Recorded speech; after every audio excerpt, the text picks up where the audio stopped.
Hello again. My name is Arvind, legal intern in Lexis and Company for the month of June. So for today, the second topic in which I'm going to speak is about the compensation claimed under the Motor Vehicle Act of 1988. So as we all know, every year people lose their life in road accidents. Sometimes it is because of their fault and other times it is due to the fault of others. They have to pay for the action of others. But what is the remedy available to a person who suffers because of the wrong action of any other person? The Motor Vehicle Act of 1988 is the remedy. It is through this act that all the offenders are held liable, and in the form of punishment they have to compensate the victim.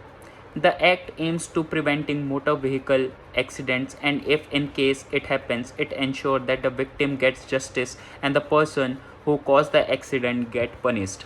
So now let us understand the Motor Vehicle Act of 1988. The Motor Vehicle Act of 1988 is a comprehensive act that has replaced the Motor Vehicle Act of 1939. It was implemented on 1st of July 1989. The first act that came in force regulating the road transport vehicle was the Motor Vehicle Act of 1914. So the Act of 1914 was later replaced by the Act of 1939, and which was later replaced by the Motor Vehicle Act of 1988. So let us focus on the features of the Motor Vehicle Act of 1988. So the first thing which is focused is that it is an act that covers all the aspect of the road transport vehicles. Second, it is legislation that ensure that the welfare of the public after they met with an accident. Chapter 2 of the Act deals with the licensing of driver of motor vehicle. Chapter 3 deals with the licensing of conductors of state carriage.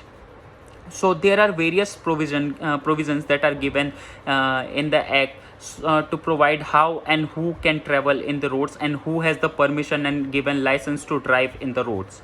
So let us now see the basic rules of Motor Vehicle Act of 1988.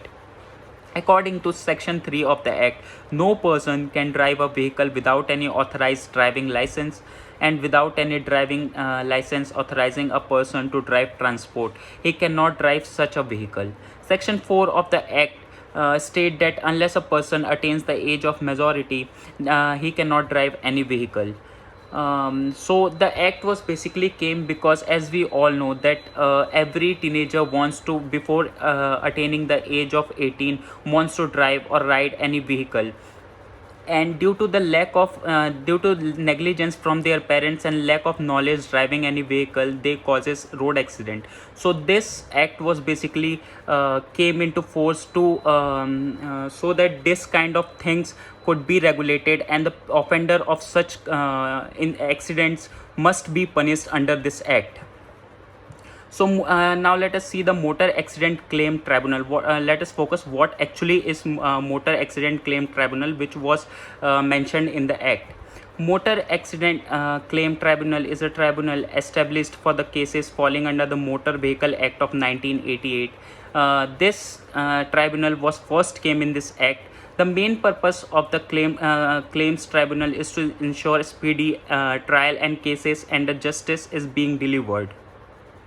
The claimant should apply to the claim within the reasonable period.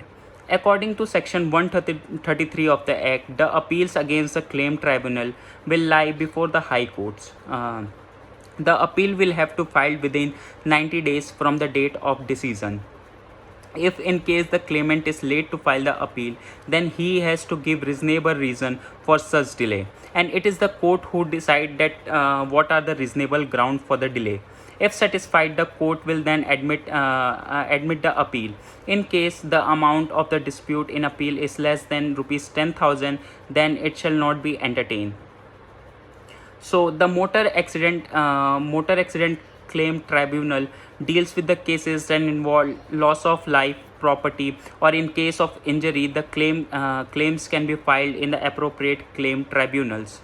The judges who preside over the tribunals are the judicial officers from the Delhi Higher Judicial Service, High Courts, and different states supervise their tribunals. So now let us see the important section of the act, that is section 166 of Motor Vehicle Act 1988. Section 166 of the act says that the about who can apply for compensation in motor vehicle accident claim tribunal. So the person who sustained any injury, or the person who is the owner of the property, or legal representative of the person who died in the motor accident, or is the agent authorized by the injured person, can claim compensation from the tribunal. So this act was mandatory as there are several of lives that are lost in roads, and there must be a proper regulation to see and check whether the regulation is being enforced properly. So by this I'm going to end my topic for the day. Thank you so much.